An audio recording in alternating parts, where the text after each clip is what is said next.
Welcome to the Rule Classroom Plus. This is Steve Barton, and thank you for tuning in. We're here with Rick Rule to take your questions. And Rick, how are you doing, sir? I'm doing very well, Steve. Thanks again for your participation in these sessions and your participation in the Rule Classroom. We appreciate it. You're welcome. Thank you. I love doing it. Yeah. Do you have any opening thoughts you want to get out? Anything on your mind? Yeah, I was 5 weeks on the road, so I didn't get to talk to the classroom for a long time. So I have a lot on my mind. I'll get right to it.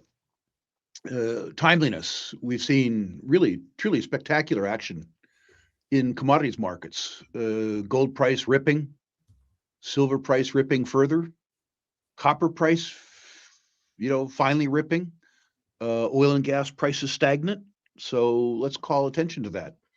Let's call attention to the fact that we talked about the fact that the gold price might continue to go up as a consequence of lower interest rates and the impact of that by way of, in effect, the U.S. administration saying that they don't care about the sanctity of the dollar. They care about getting reelected. The significance of silver beginning to outpace gold. We've talked before in the Rule Classroom about the fact that that's a key indicator in the precious metals bull market. That when generalist investors come into the precious metal space, attracted by the momentum in the gold price, that one indicator that generalist investors are coming into the space is that silver begins to outpace gold. That's been a fairly dramatic event over the last 3 months, and I think it's confirmation of the fact that the precious metals narrative is beginning to attract generalist investors. I suspect that the copper price escalation is a delayed impact of so many mine halts, Ertsberg, Grasberg, Kakula, Cobre Panama. I would have expected the move that we had in the copper price to have occurred earlier in 2025. And my suspicion is that it didn't occur earlier because the global economy is weaker than I had thought it would be. That in fact, the declines in production were met by declines in demand, and hence the prices didn't move. But the prices now are truly moving, so that the copper price, at least in nominal terms, is at an all-time high. Importantly, too, the copper price is beginning to approach the incentive price for new mine construction, which means that I suspect that we will be beginning to see some financing announcements in the copper price.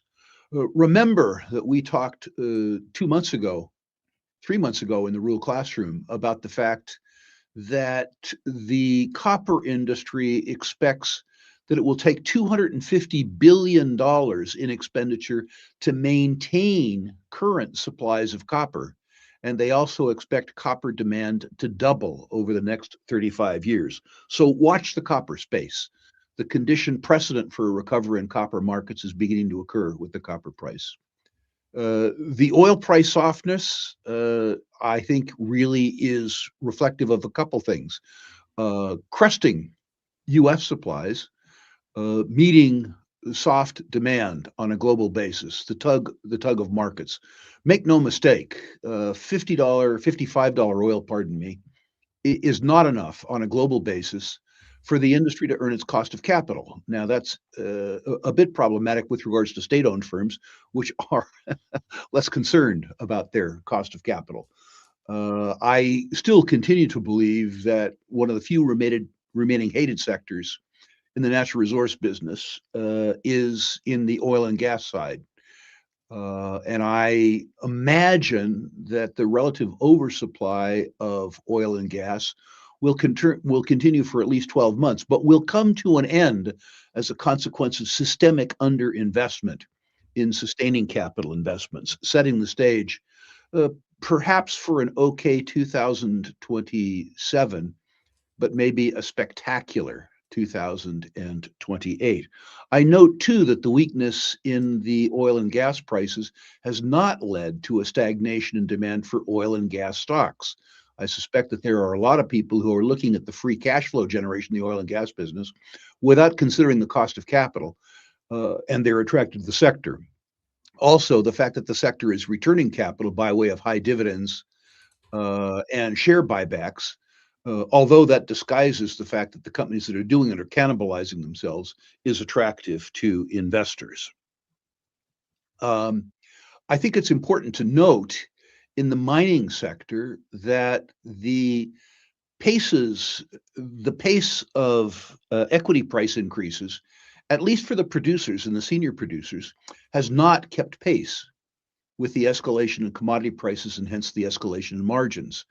My belief is among the big producers, at least in the gold space, the silver space, and the copper space, is that the earnings projections for the near term quarters are based on dramatically lower commodity prices, setting the stage for earnings surprises. Despite the fact that the major Bay Street and Wall Street investment houses, investment strategists are talking about gold prices as an example in the $5,000 range. Their analysts are uniformly using 3,000 or 3,200 dollar gold prices in their earnings estimates.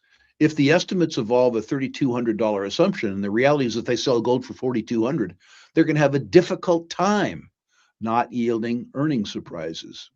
Despite the move that you have seen in the major commodity producers' share prices, the major commodity producer share prices do not reflect the net present value of their businesses, assuming that today's commodity prices hold. Never mind if they go higher. Also in the news, of course, is Venezuela. And I note in particular that the mainstream media has left us with the impression that regime change has taken place, that the nation of Venezuela is fairly firmly in the U.S. sphere of influence now. That may occur, but it's not occurred yet. What has happened is that the United States kidnapped the head thug and his wife in Venezuela. But the government remains intact. The government remains in control of the treasury. The government remains in control of what remains of PDVSA.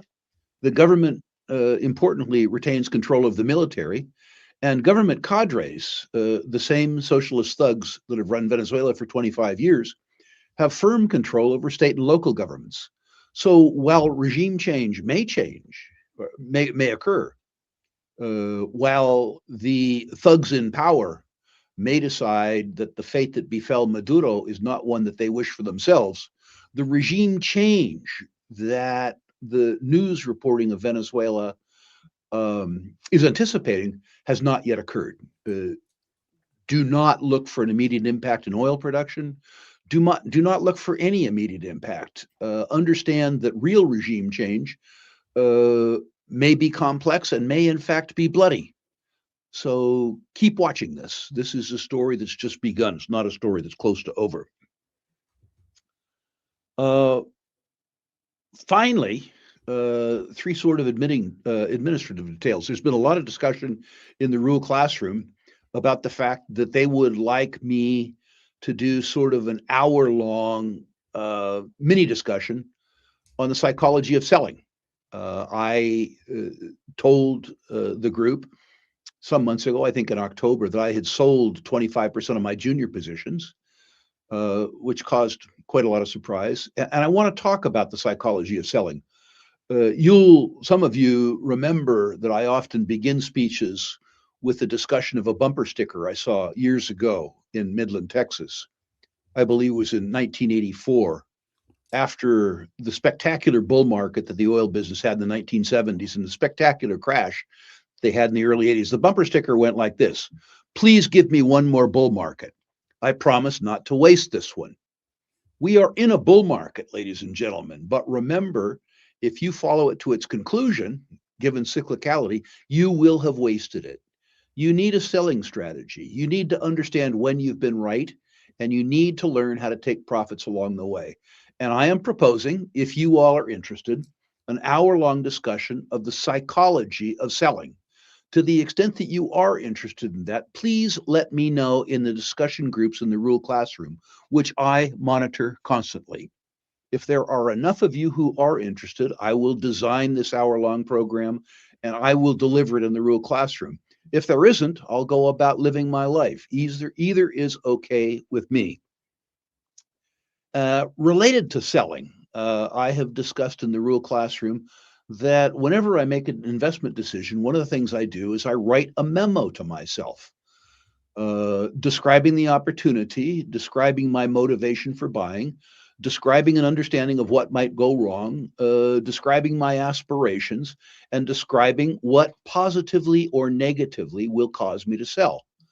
I think it might be useful to many of you if we did a second hour-long presentation in addition to the selling presentation, describing the template for a memo to oneself. I review my memos every 90 days. I try to remind myself, with regards to my whole portfolio, why I own the constituents in the portfolio, why I should sell them, what will cause me to sell them, what are the principal risks, and how I can identify those risks. I'm happy to share that with anybody who cares, anybody who wants to do the work. Again, let me know in the discussion group in the Rule Classroom if there are any specifics, any peculiarities in the subject of either selling or memo to self, anything that you think that I might be able to do to help you generate more portfolio benefit from the Rules Classroom, please let me know. Finally, we did some work today on the Valuation short course. Some of you know what it is, some of you don't know what it is. But we are proposing to deliver, in conjunction with the Colorado School of Mines, a very, very intensive course on mining industry valuation and evaluation. This is envisioned as a 5-day long course that you can attend either live or via live stream. The live portion would be at the Colorado School of Mines in Boulder, Colorado. And this would involve 4 hours of 8-hour-a-day instruction on the techniques of mine industry evaluation, the techniques of understanding a resource statement, a pre-feasibility study, a pre-feasibility study, a bankable feasibility study, and also how to evaluate the continuation of free cash flow in existing producing companies. After this 4-day, 8-hour-a-day intensive session on valuation, the idea is that we would attract 4 sponsor companies. And on the last day, we would employ the techniques that we learned on the preceding 4 days and evaluate each of those 4 companies in sequence. It seems to me that any company that has the courage to show up for this will likely be a pretty good company. But it occurs to me, too, that in conjunction with the professors at the School of Mines, we will find out and be able to deliver a pretty interesting opinion on the 5th day.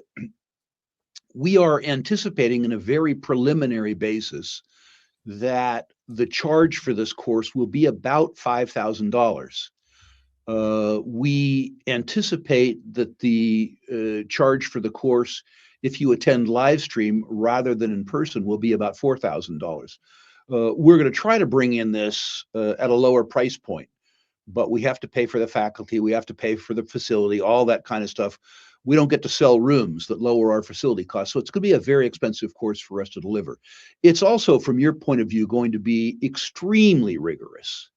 And it's going to take probably 7 days out of your life getting to Boulder, getting to Golden, getting home from Golden. We will try to offer some discounted accommodation because we're going to hold it in the summer, and there will be dormitory style accommodation at the Colorado School of Mines. For those of you who don't want to subject yourself to dorm accommodation, if you remember what that was like in university, there are also some commercial lodging opportunities around the Colorado School of Mines. It is highly unlikely, because of the Colorado School of Mines schedule, that we will be able to deliver this course in the summer of 2026. It is much more likely that we're going to deliver the course in the summer of 2027. So what I'd like you to tell me is that a price point in or around $5,000 in person or $4,000 live stream, if you are interested in this very deep dive, very intensive course on investment valuation techniques in mining and oil and gas. Steve, I'm sorry for that long-winded monologue. There was a lot to talk about today, but I hope I've talked about it. Let's get on to the main event. Okay. Shall we hit some questions here? Yeah, everyone, let us know if you would be interested in those courses. People are already writing in. Yes, they want to hear about the selling psychology and the memo to yourself. So it sounds like that one's on. And also the Colorado School of Mines. I will be there in person. Yeah, let us know in the rules classroom. Okay, so on to some questions here. We had one that came in from Adam Hogan. Adam's been a long time listener. He says, when you compare BHP's, let's see, AUD 260B enterprise value to ExxonMobil's USD 54, what is that, 545B, BHP generates double the return on investment capital and a far higher free cash flow margin despite carrying similar levels of net debt relative to size. Do you see this as evidence of superior capital allocation discipline in diversified miners versus integrated oil majors, or is the market mispricing the long-term commodity risk?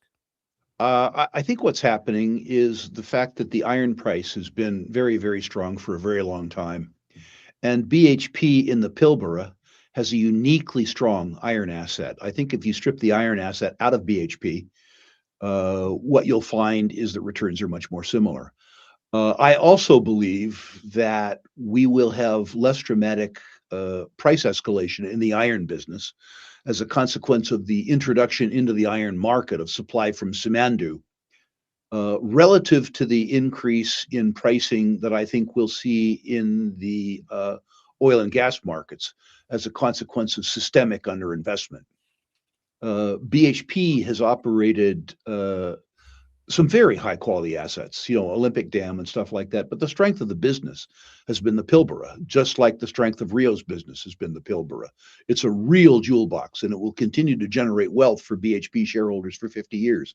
But there isn't the same upside in the iron market that there is in the oil and gas market as a consequence of a very, very large deposit of very high grade iron ore, Simandou, coming into production after a 50-year gestation.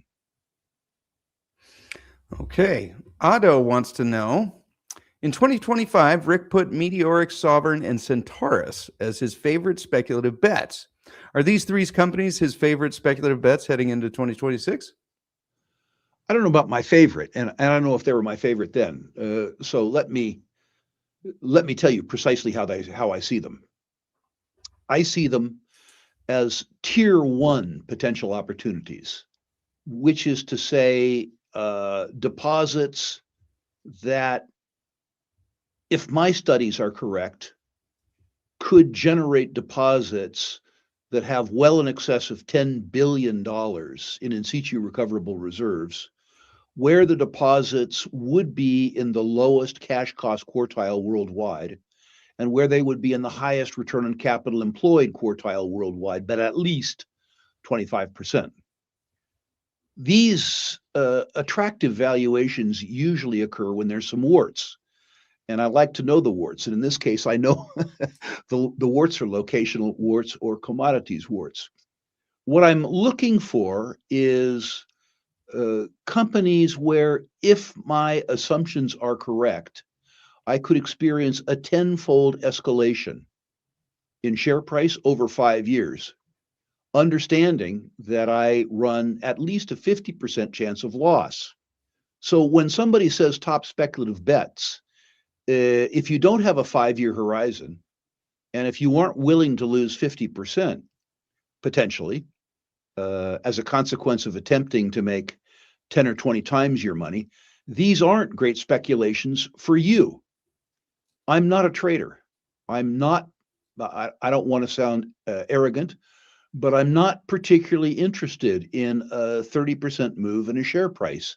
I'm interested in moves that absolutely positively change the dial. I'm interested in being able to allocate reasonably large sums of capital over 4 years or 5 years or 6 years in my speculative portfolios. And I'm looking for minimally a 10-to-1 return, but hopefully a 20-to-1 return. Within that context, these are three wonderful names. Okay. Possibly tier one, lowest cost quartile, high risk, high reward.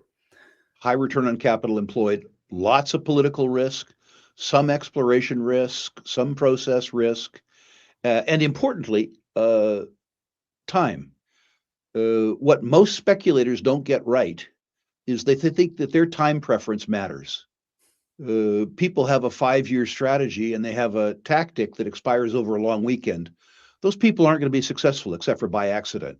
The reason that these things are so dramatically underpriced, I would suggest, is that it's going to take 4 or 5 years to truly understand their values, to get them to be permitted, to get them to be financed. So you have to be somebody who understands that his or her time preference is irrelevant. Okay. Richard wants to know any updates on Trilogy Metals, your feelings and valuation. Don't have a valuation. I'm doing some work on Trilogy. I suspended Trilogy in the rankings after the Biden administration turned down the road. Deposits that had an enemy in the White House weren't a good place to be. Trilogy doesn't have an enemy in the White House anymore. They have a champion in the White House. I haven't redone the valuation work on Trilogy, but I would say that my main objection to it has disappeared, and the disappearance of that objection has led to a 500% increase in the share price. All right. Sounds like the market agrees with you. Jay says, hello. Views on B2 Gold and your ranking. I have B2 Gold at a 4. That's quite an upgrade. I had it at a 6. On valuation, it was always at least a 5, but they were behind schedule and way over budget on a construction project in northern Canada, reminding me of nothing so much as Equinox 3 years ago, which had the same circumstance. With Equinox, when they finally got the damn thing built and turned on, the share price doubled. B2 now has their deposit built and turned on. And I would expect that that will be reflected in the share price of B2. B2 was also penalized because a large portion of their free cash flow comes from Mali. I would point out to the people who object to that cash flow from anywhere is good. And B2, unlike other companies operating in Mali, was able to solve their problems with the Malian government with no drama. I suspect it was traumatic, but the trauma was hidden from the market. Clive Johnson flew to Bamako, waited in a hotel until he was able to hammer out an agreement with the government of Mali, flew home with no press, no drama, no kidnapping by the government of his employees, no sequestration from by the government of his gold. I would consider what happened in Mali to be a testament to their acumen rather than a testament to risk. I would suggest in terms of intermediate producers that B2 is a top choice. Okay. I have it as a 4. If the market doesn't respond in fairly short order, at least if the market doesn't respond by the time that they go from economic completion to nameplate completion, this will go from 4 to 3. Okay. Wait, the jokes that you were kind of alluding to there were about Barrick. Do you know why there was such bad blood there? Maybe it doesn't matter, but B2 seems to have navigated that, whereas Barrick wasn't able to. I think Barrick, which operates in so many frontier markets, thought if they set a precedent, if they allowed themselves to be shaken down by the government in Mali, that they would be shaken down like they were in Tanzania. Oh, okay. I think they felt that they had no second choice. I don't know the answer to that. Mark Bristow, who is a friend of mine, I've known him for 40 years, is a very tough guy. But Bristow believes a deal's a deal. And he believes that everything he was asked to do by the government of Mali, he did. The government of Mali questioned the origin of the title that Barrick bought. And they said that subsequent to that, the benefits agreements were signed at a period of time where there were starkly different commodity prices, and that Mali agreed to it as an incentive to get the mine built. But their suggestion was that a splitting of the benefits that was predicated on $1,500 gold deserved revision at $3,500 gold. Clive agreed with them, and Barrick didn't. Okay. All right. Adam wants to know, West Haven Gold has a net present value of about 450 million and a market cap of 58 million. Would you consider this to be on the dead end of the Lassonde curve? It's difficult for me to understand that net present value calculation, first of all. I would suggest that the reserve and resource calculation in West Haven Gold isn't sufficient really to establish a net present value basis yet. Clearly, this is a deposit or series of deposits with a lot of advanced exploration upside, which is, why you're seeing so much interest on the street, particularly from Dundee. But I would suggest that this is too early to ascribe with any certainty a net asset value to it or net present value to it. Okay. Josh wants to know, what investments does Rick have in the Ring of Fire? Is there any particular companies you like up there?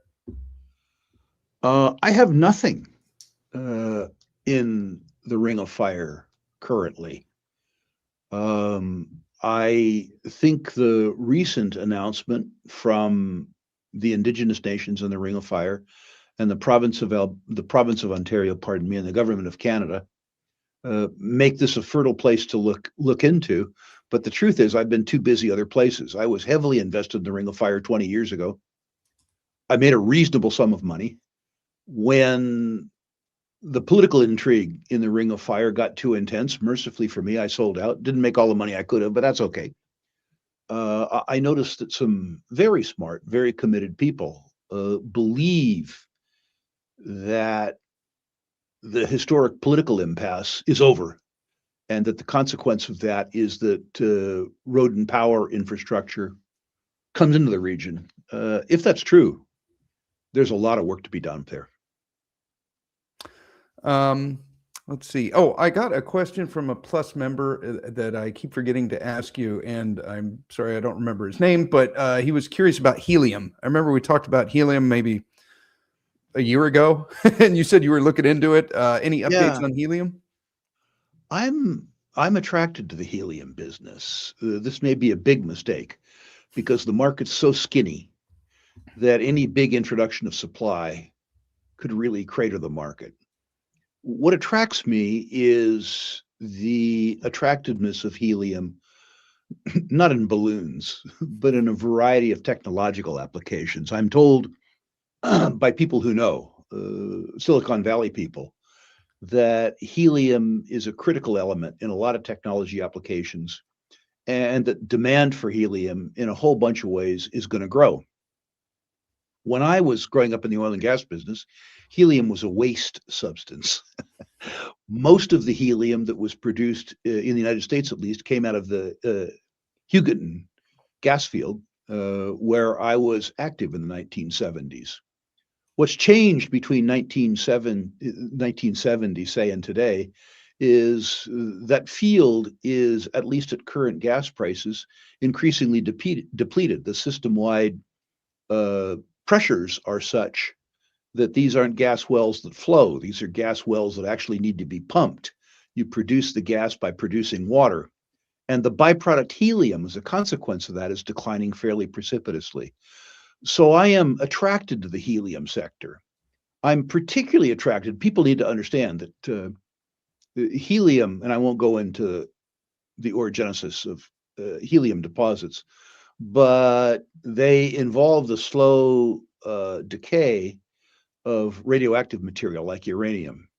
So what you want is you want sedimentary basins with gas flows that are exposed to the export of the material from radioactive decay.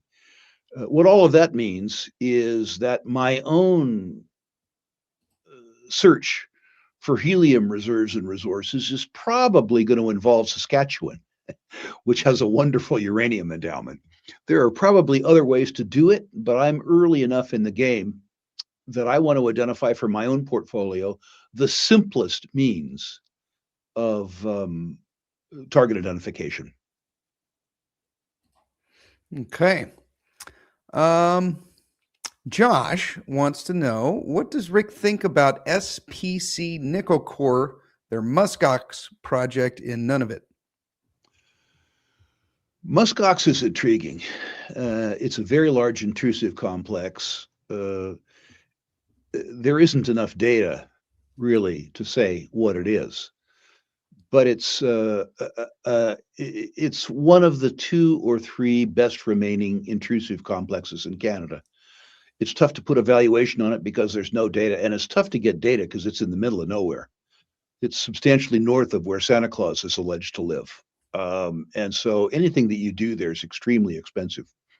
I have to admit to owning a little bit. It's something that I don't talk about very much because I think the probability in the next 5 years is share market failure. But the rewards, if you're successful, the rewards, if the geology there, if the size of the geophysical anomaly is borne out with successful geology, it's the kind of stock that could easily give you 20 to 1. Much more likely, it's a stock that costs you 25%.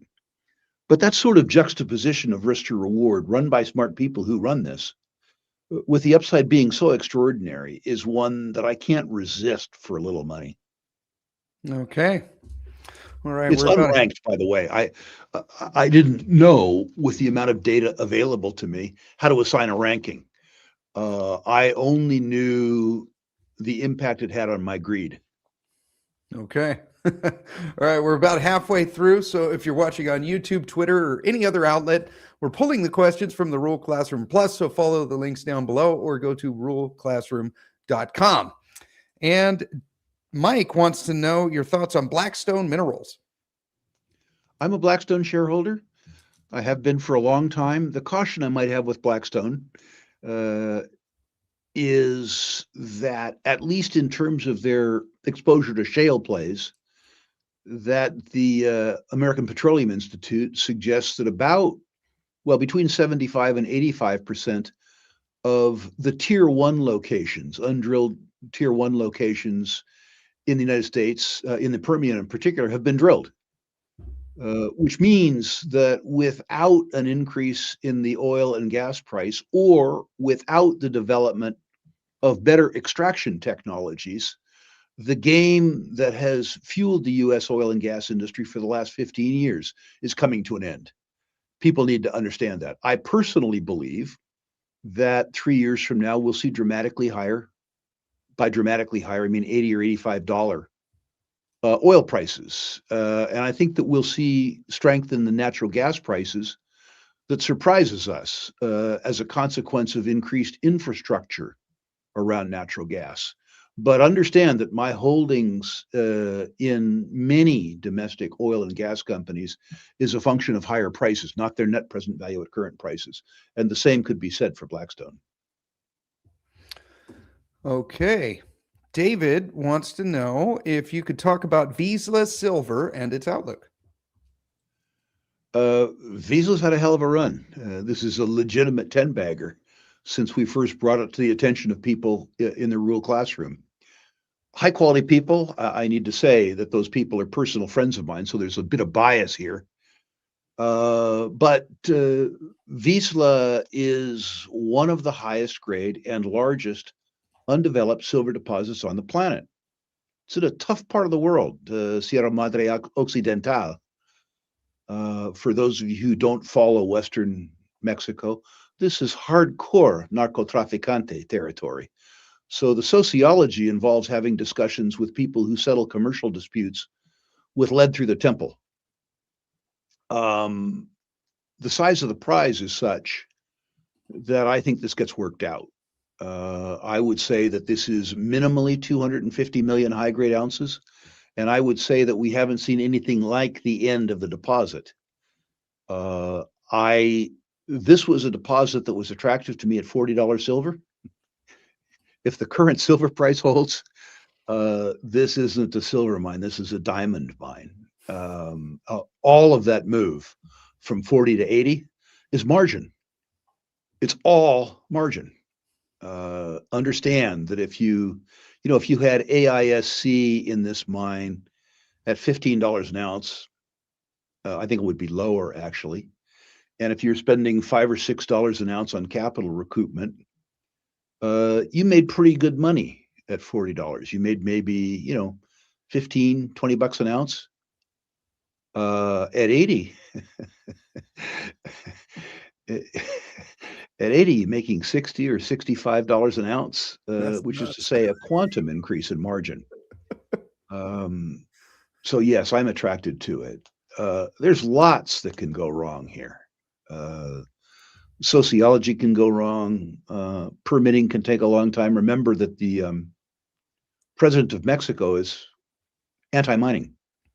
She understands that her political future in some parts of rural Mexico involve employment. So she has said that despite her regards for mining, that she will permit mines where there is strong local support. There are currently, I'm told, 6 mines on the runway to permitting in Mexico in 2026. Vizsla is not among them.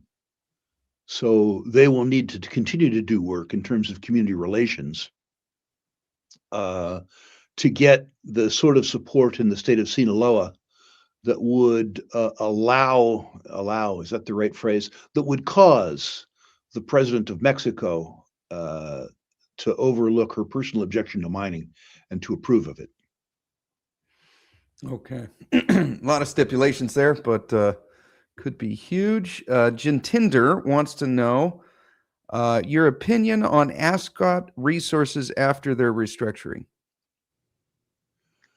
Too early for me to say.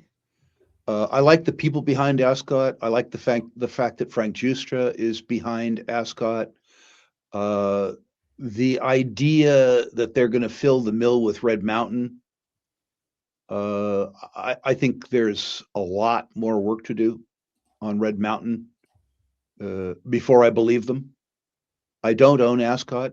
I look at it favorably. I'm a beneficiary of Ascot because the secured debt that caused Giustra et al. To get control of the deposits was partly owned by Sprott, and 9.999% of Sprott is owned by me. But I don't own any of that paper directly. I'm an indirect beneficiary. I think the jury's still out with regards to Red Mountain.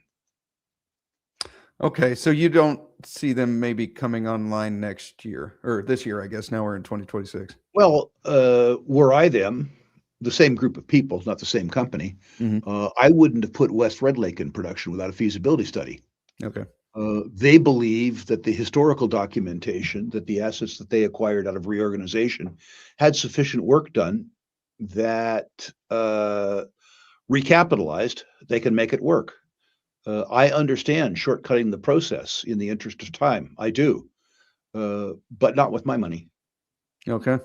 All right. Okay. We got Silver's now. Okay. Jason wants to know, Happy New Year, guys, and everyone on the call. Happy New Year, Jason. Can you share your thoughts on CNQ and ARC, Canadian Natural Resources and ARC? I think for most investors, they're must-owns. I like the Canadian oil patch because I think it's cheap.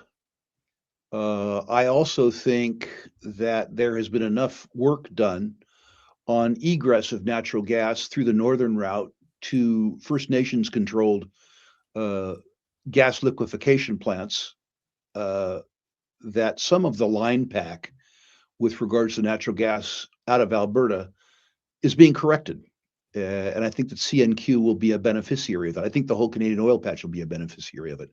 I also think that although I don't like the current Prime Minister of Canada, I like him more than I like the last guy. At least this new guy, Carney, is numerate. The old guy was all narrative. And I think despite Carney's objection to the oil and gas business, he understands that the best incremental source of revenue that the government of Canada has available to it is oil and gas. And Canadian Natural Resources is a sort of a play. I mean, they're involved in every basin. They're involved in every play type. It's like a one-size-fits-all, a mutual fund of the Western Canadian Sedimentary Basin. So I think you have to own it. It's also important to note that the guy who founded the company, Murray Edwards, is still in charge. So there's adult supervision there, despite how big it is. There's a corporate culture intact. And the generator of that corporate culture is still the guy with the whip, which I like a lot. I'm sorry, what was the second name? ARC.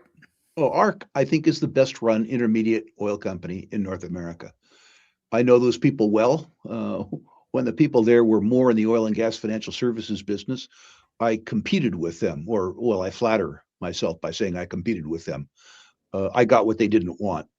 I would much rather be a shareholder of theirs than be a competitor. Okay. All righty.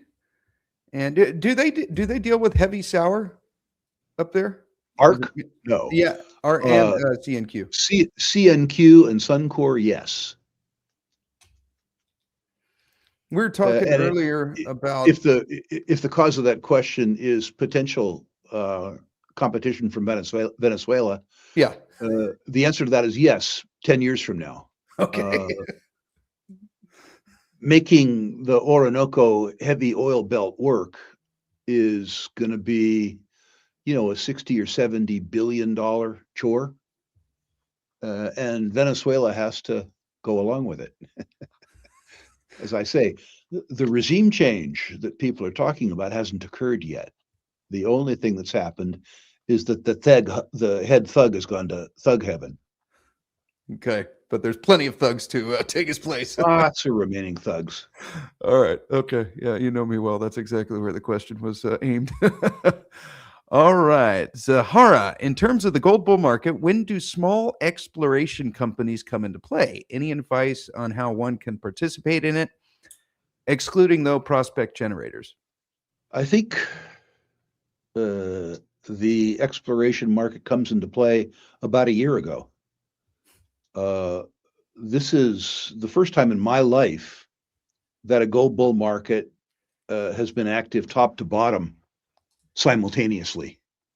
The financing boom that we've seen among the penny dreadfuls in the last 12 months suggests that the tertiary explorers, the lower quality explorers, have already heated up. I'm getting proposals now from junior brokers at institutional firms in Canada doing financings on pieces of moose pasture fronted by butchers and bakers and candlestick makers with a pre-money valuation of $10 or $12 million, telling me I have to do this because they give me a full three-year warrant, when the pre-money valuation of $10 million overstates by $10 million the value of their exploration land. We are already in silly season. We are already in a season where some of the sleaziest slime balls in Canada have gotten in control of public shells, raised $5 million around a story, implemented a $600,000 online media campaign with a really controlled float, taken the market cap up to the size where they begin to get passive ETF buying and where they blow off their stock. We are already seeing the classic pumps and dumps that normally take place much later in a bull market. What all of that means, and this is self-serving, before you buy any of these penny stocks, review carefully the lessons in the Rule classroom. If it sounds too good to be true, it almost certainly is. If you can't identify the risks, if you can't understand how the resumes of the management team correspond to the tasks at hand, do not buy these stocks. That is a wonderful warning, and more fuel for your selling school class. Luce, what's up, Luce? Good to see you. Can we get your opinion on Lundin Mining and your ranking? I have Lundin Mining at a 5.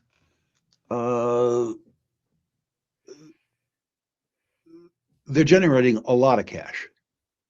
The cash flow in the immediate term is going to go down because they're selling their Eagle mine to Talon, which means that the free cash flow from that mine will no longer report to Lundin. And Lundin has a major source of cash coming up, or pardon me, not source of cash, use of cash coming up, which will constrain the dividend going forward. But that use of cash is a huge copper gold deposit in the Andes in northern Argentina. And what that means is that the future of Lundin Mining is assured for 50 years. You won't begin to get value in the share price for this northern Argentine asset until the northern Argentine asset progresses through the boring period of the Lassonde curve. We're very early on there. We're, probably 4 or 5 years away from permitting air construction. So we're in the dead phase of the Lassonde curve in an asset that will be the entire future of Lundin Mining. So that company, assuming it stays at its current share price, will absolutely, positively, inevitably increase in rankings as time goes on. Okay. Nick wants to know. Oh, this is good. I just I had my interview with Cody Penner yesterday. Came out today. What a guy! I hope you enjoyed that.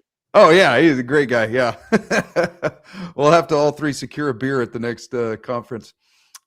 Nick wants to know, in relation to that, any thought on Seabridge getting a deal done this quarter with their KSM mine? I have no idea about this quarter.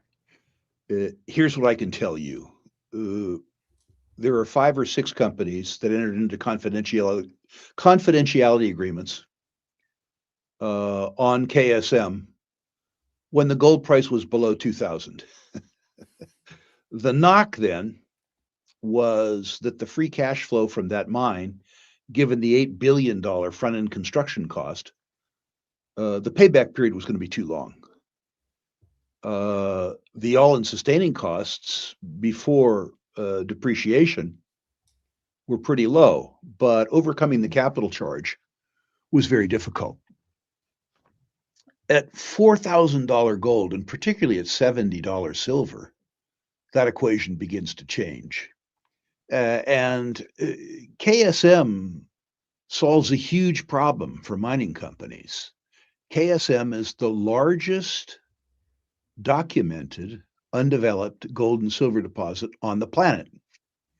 And if you are, as an example, Barrick or Newmont, and you are striving to replace 5 or 6 million ounces a year in production, it's very difficult to do that. With KSM, you do it for 20 years with one acquisition. Uh, Whether or not that occurs in the first quarter is doubtful to me. But I suspect if the gold price holds, and I suspect the gold price does hold, at least it holds above 4,000. I suspect that an agreement occurs in 2026. Had you asked me in 2024, I would have said I have no earthly idea. Okay. Yeah. We've been playing that one with the options on Seabridge, and then I realized that, well, if you just own nations, then you essentially have a call option that never expires on that Correct. because they It's have the important. It's royalty. important to note with Seabridge too that the deposit isn't entirely undeveloped. Seabridge now has spent something like $300 million on pre-mine construction so that they could receive a substantially complete certificate from the province of British Columbia. So a lot of the infrastructure challenges, the infrastructure expenses and the permitting challenges that would face an acquirer have already been extinguished by Seabridge. Importantly, too, the impact benefit agreements with the surrounding Indigenous communities have already been addressed. Anybody who wants to learn more about Seabridge, by the way, can learn as much as they need to know by tuning into the Golden Triangle Boot Camp, which takes place this Saturday, where, among other things, Seabridge is a featured exhibitor and sponsor. Nice segue there, Nick, or Rick. Thank you, Nick, for the question. Yes, Nations Royalty will be there as well. A lot of the other companies up in the Golden Triangle. I can't wait. Bill has a copper question. He says, what are your thoughts on Ivanhoe Mines given the completion of phase 2 dewatering and the start of the copper smelter? If you give me long term, absent more political risk, and political risk in Congo is decreasing, not increasing, I'm extremely positive.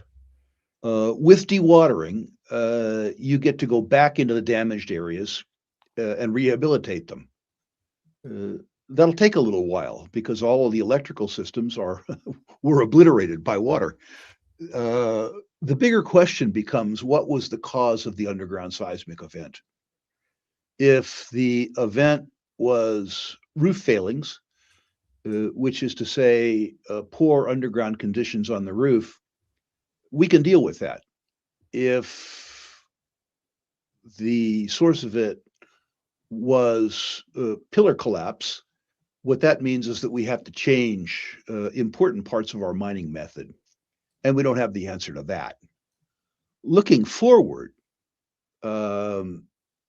we need to understand that Kakula was an important part of the growth of Ivanhoe, but even if Kakula is mined at a lower rate, which I sort of suspect is going to happen, the expansion of that back into the original deposit, Kamoa, and the exploration success that Ivanhoe is generating in the Western Forelands, which they own 100%, and the commencement of cash flow from Kapushi, the world's highest grade zinc mine owned by Ivanhoe, and the commencement of construction, or pardon me, the commencement of production at Flat Reef, the largest new platinum and palladium mine in the world, and the commencement of production at the Inga hydroelectric facility, providing power for the company's Congolese operations, and the commencement of production of their smelter, which means that they will be shipping finished copper rather than copper concentrate over 1,800 miles to the coast. I mean, if you take all those things together, what you're seeing in Ivanhoe is the construction of the next major mining company in the world. So if you have a tolerance for political risk in Congo and South Africa, and if you are prepared to wait a bit, if you're prepared to endure the turmoil that will occur, as an example, shaking out the Platte Reef, there's a big difference between economic completion and nameplate capacity, and you're going to have to suffer through that 6 months. then I think you're richly rewarded.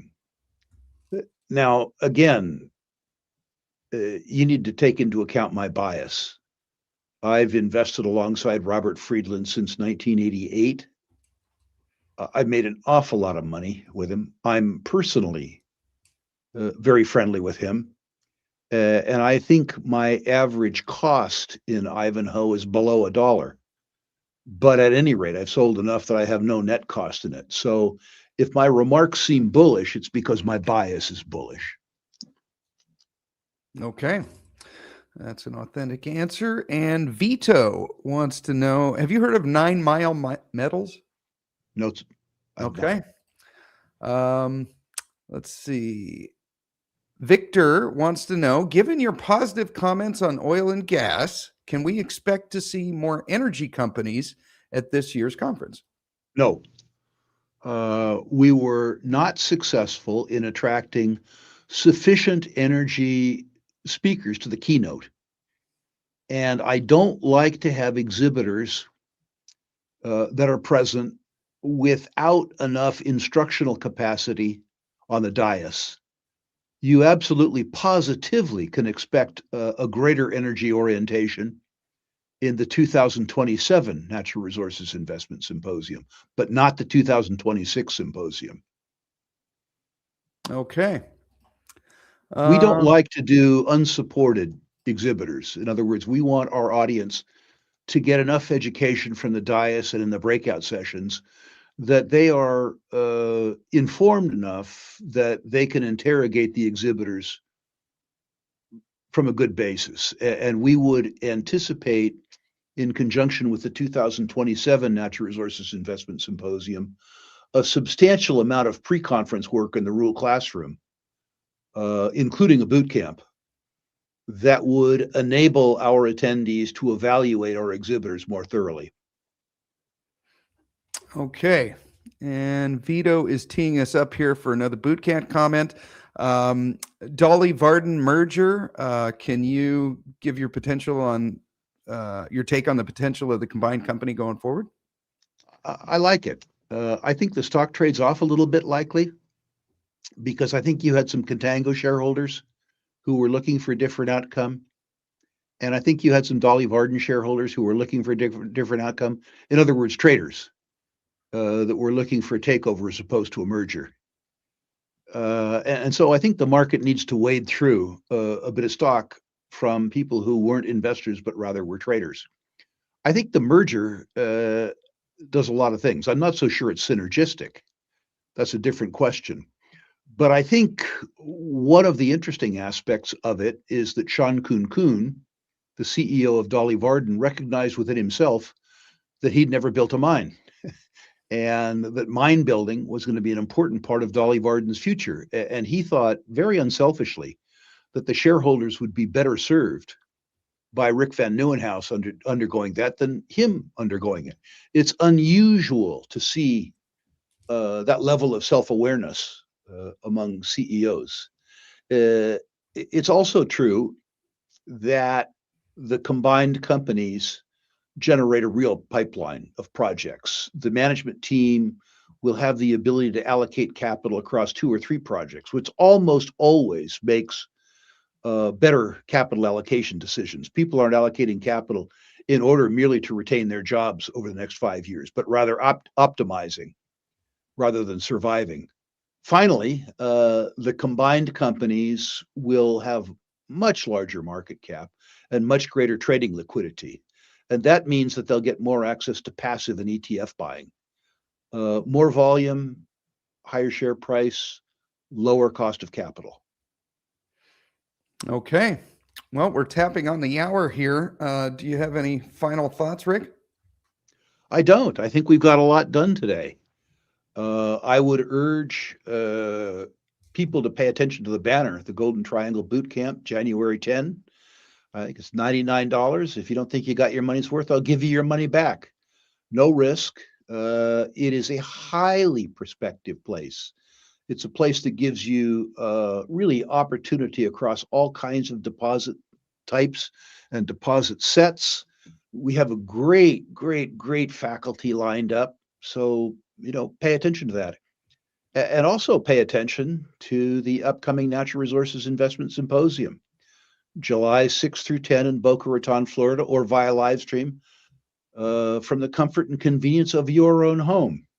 Pre-conference registration this year is running double last year, and this will be the best symposium that we've ever put on. And last year's symposium, Steve, I think you'll agree with me, was damn good.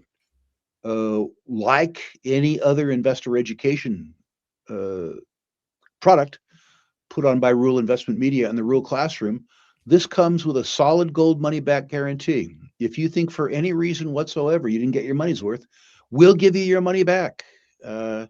Nobody else does that. These symposiums feature exhibitors that are vetted to the extent that they're owned in my own accounts. And they come with a complete money back guarantee. If you are serious about investing or speculating in the natural resources space, participating in these boot camps and participating in the symposium are almost must-dos. So bear that in mind. Thanks for the opportunity for the commercial, Steve, by the way. And participate in the Rural Classroom. 2 levels of participation. The initial participation, which is to say accessing hundreds of hours of instructional material and other material, participating in the discussion groups, all that is free. Participating in the question and answer sessions and in some of the special programs is cheap in the Rural Classroom Plus. Become a speculator who doesn't employ got a hunch, bet a bunch. Learn how to do what we do and make money in this bull market. Don't waste it. Join the Rural Classroom. Awesome. Couldn't have said it better myself, Rick. Thank you very much. We look forward to, I've had the classroom open in the background here, and a bunch of people are saying, yes, please, the selling school or the selling class and the memo to yourself. So look forward to that as well. Rick, I will see you this Saturday at the boot camp. Links are down below. Go to ruralclassroom.com. Thank you very much. Thank you, Steve. Thank you, ladies and gentlemen.